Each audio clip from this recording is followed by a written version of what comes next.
Today I'm going to show you how to get the Copley Stepnet set up for EtherCAT. We're going to use an EtherCAT master, and the EtherCAT cable goes, it's just an Ethernet cable, connects to the input. I've got a fast blinking light because of my STO. I have to bypass the safety, so I'm going to use the STO jumper. This will put the drive into a disabled mode, waiting for the EtherCAT master to come along and enable it. There is a switch here for node addressing, 2 switches, so the switch 2 is the lower order number. I've got it switched to position 4 right now. We're going to use the serial to USB adapter so that we can connect CME2 to monitor what's going on while the EtherCAT master is running and sending messages. So this will allow us to run the scope trace and do analysis to see what's going on. I've got a 24-volt power supply. This motor would probably run a lot faster if I had used a 75-volt power supply, but I got 24 volts on hand. This is an unusual stepping motor. It's got 6 wires, so we'll have to see how to wire that up. Normally we get the 4-wire motor in series or parallel, but we'll see how to wire a 6-wire motor. On the back here I have a US digital encoder, single-ended to differential adapter, and then a cable which I've got wired to the feedback. So this does have an incremental encoder 4000 line. I got the motor power connected. We should hook up earth to the frame of the device, that's standard. And I got the motor 4 wires hooked up, and I left the center taps open so that we can get the most current into this motor. That's not the highest speed, but it should be sufficient to do 60 RPM today with no problem. So we're going to take a look at what I got here. This is the 6-wire motor. There's a center winding on that. We could have connected B to the center and left this coil open. That would have reduced the current and increased the speed of the motor. Normally, if we have an 8-wire motor, it's either series or parallel winding. Series winding requires more voltage. Parallel winding requires more current. I like the parallel winding for more current. That way it uses less voltage to hit higher speeds. On the TEL, of course, we connected the motor power wires, but this device has an incremental encoder. So we hooked up +5 and ground, A0, B0, and X0, which is index. The encoder mounted to the back of the stepping motor.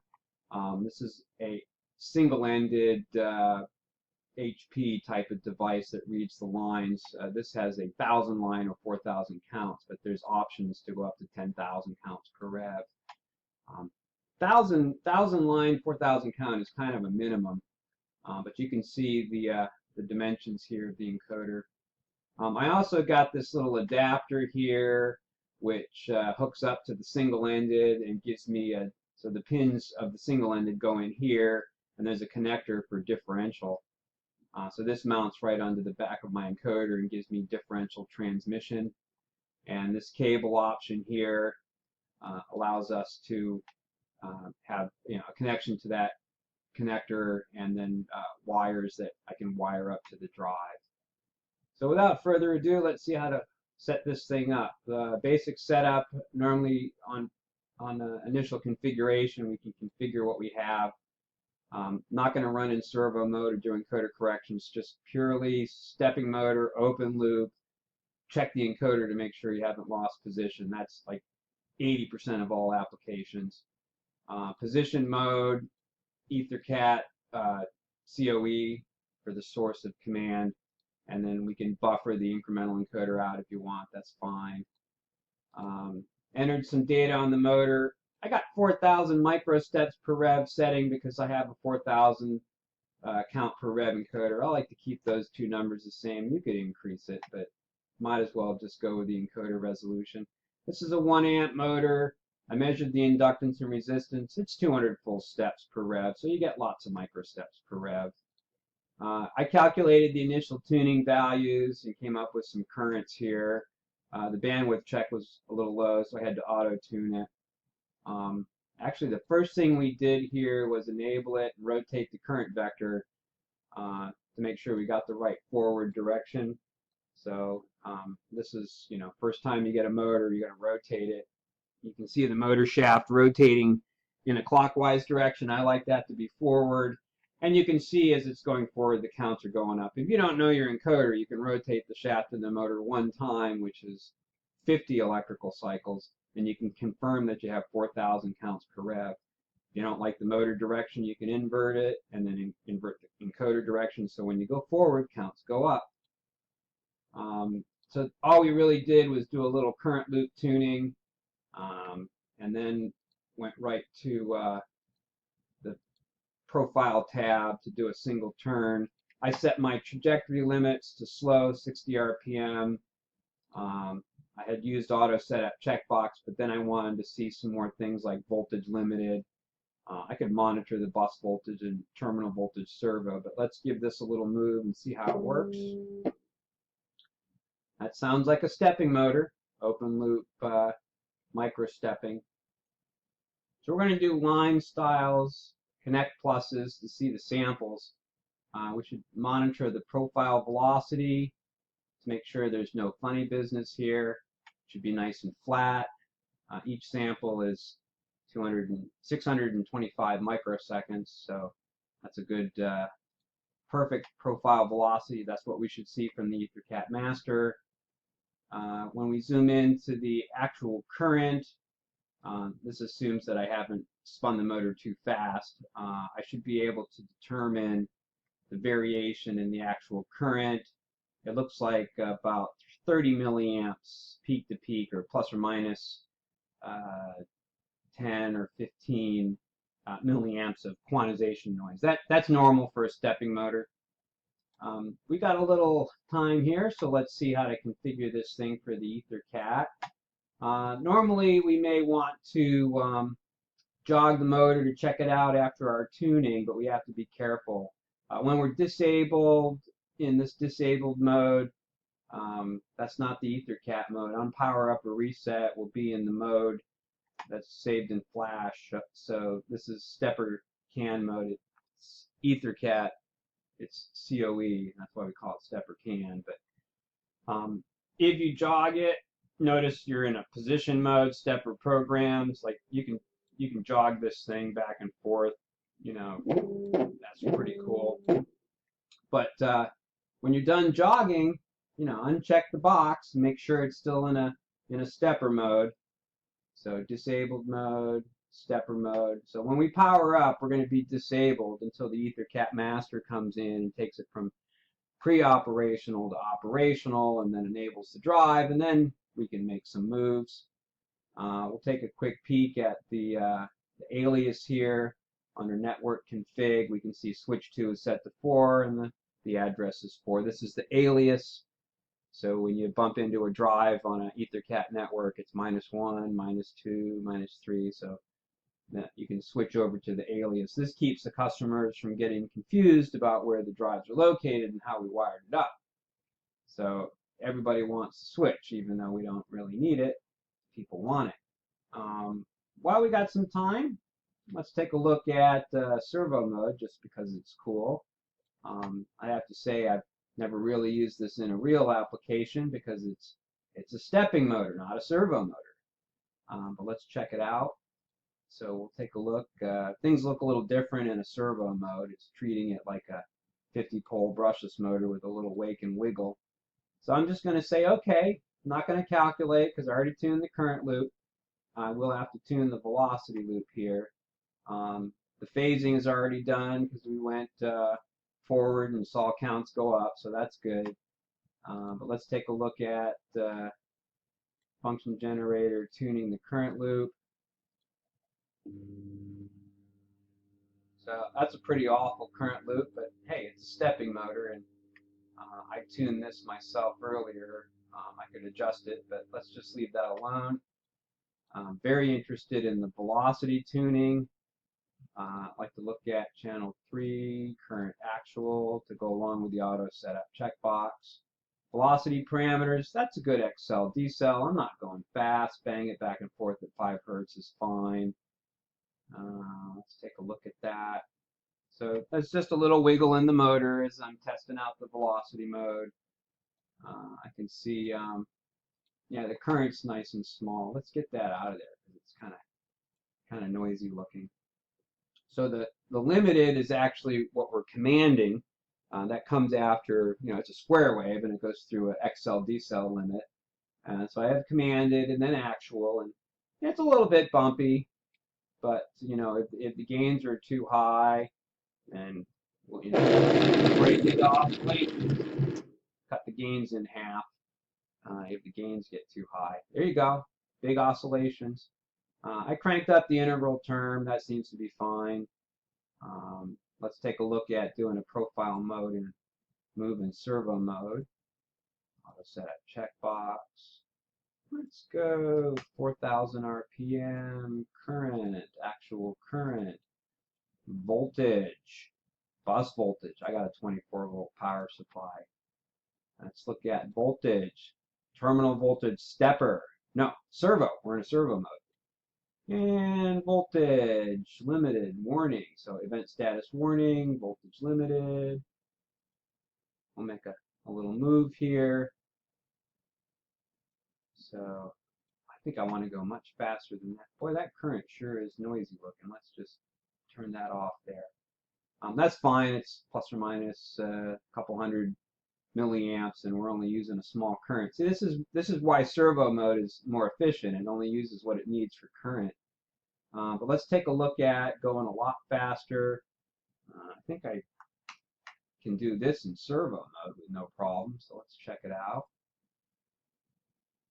So here's a servo mode move.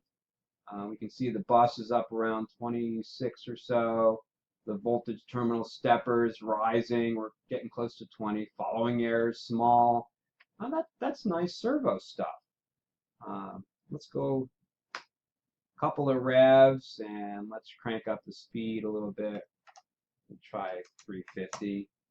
Yeah, see, I set the limit to 375 RPM because I knew I couldn't go that fast. So it seems to do it. Let's take a look. Yeah, we're starting to get close to the voltage limit here. So if I try to go a little faster, we're gonna start seeing voltage limit warning. That's not bad for 24 volt supply with a stepping motor. If we had 75 volts, we could really crank it up. Well, let's see, 370. Let's see. Yeah, there's that warning again. So eventually I'll go, yeah, so we're getting near the limit. The voltage limit warning momentary is fine. It's just if you start pulling some current, you're going to get some IR drop. It's like a 5 ohm motor. So 1 amp, that's 5 volts.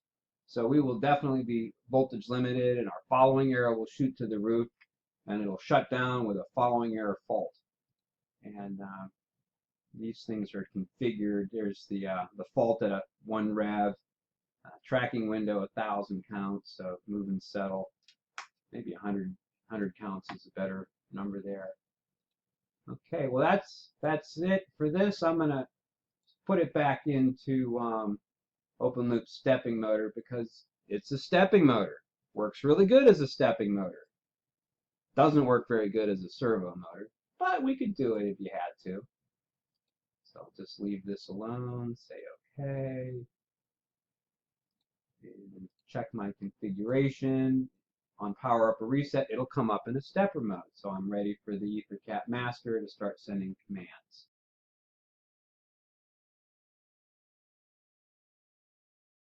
So this is my addendum to the Stepnet EtherCAT to show us where the EtherCAT guides are. So there's a really good note here under support, EtherCAT synchronization. This talks about the distributed clocks, generation of the sync 0 pulse. There's a good section on debugging. We can actually configure the drive's output to pulse when the sync message is sent, assuming we have a high-speed output on the drive. This is the configuration of the serial interface using the ASCII command tool from CME2. So that's good debugging. And configuring of the sync manager.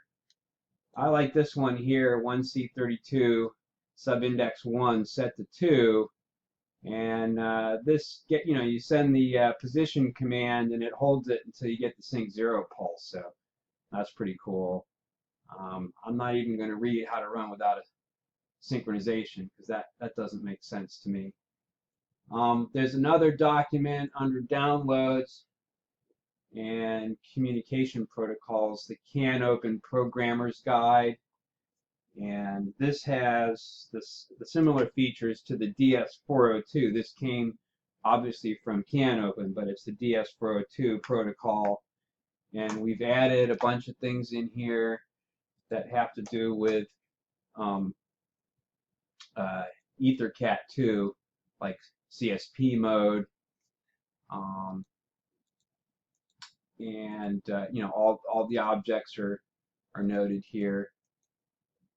So I just wanted to point out that when you're using a Stepnet in open loop microstepping, you may send your position command every millisecond or whatever, but we like to do interpolation because we close the position loop every 250 microseconds. So you need to set the set the time that you're going to send your update in the subindex 1, and it's like 1 times 10 to the minus 3 is 1 millisecond. So you got to set the subindex 1 and 2 in order to get the drive to do the interpolation properly when doing open loop microstepping.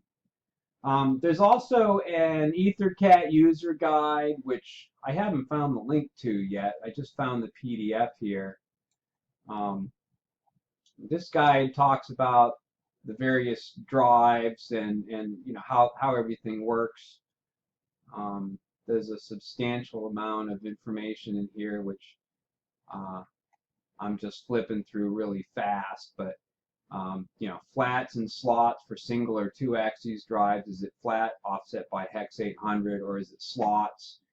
That's a format for the DS-402. A good section on the clocks, and there should be some notes in here about using fixed PDOs. Yeah, our ESI file has fixed PDOs. We prefer that these are used because they're updated quickly and processed on a higher priority in the drive. So the ESI file will specify which ones are fixed PDOs. And it just goes on and shows us how to use various, like the Beckhoff, and there should be a section on the contest, but I'm not seeing it here. So anyways, that's the EtherCAT user guide. To find the latest ESI files and firmware, we go to the beta section and accept, and we can see the latest ESI files and the latest firmware. So if you had a TE2 or a TEL, you can download the latest firmware, and the EtherCAT ESI files are zipped up here. Okay, so I've got my latest ESI files here. I unzipped it. There's my TE2. So we can go File, Open, on the desktop. Jeez, sorry for the slow here. All right, well, let's look at the TEL. So this is an ESI file format. It's just a bunch of parameters like the data structure. So we should be able to find all the objects in here, fixed PDOs, transmit and receive PDOs. Anyways, this might not be the best tool to use to check it out, but here it is. That's the ESI file. So earlier in this video, we were showing off perfect profile velocity. This one is not perfect. The profile velocity has a little blip in it. It sounded like a knock on the motor. So that was just a timing problem using getting the synchronization right. And you can see the commanded current in green is a flat line. That's perfect, but the interpolation was not turned on, and even though we're commanding 2 amps, we're getting like plus, 100 milliamps and minus 200 milliamps. So this was to do with the interpolation of microstepping.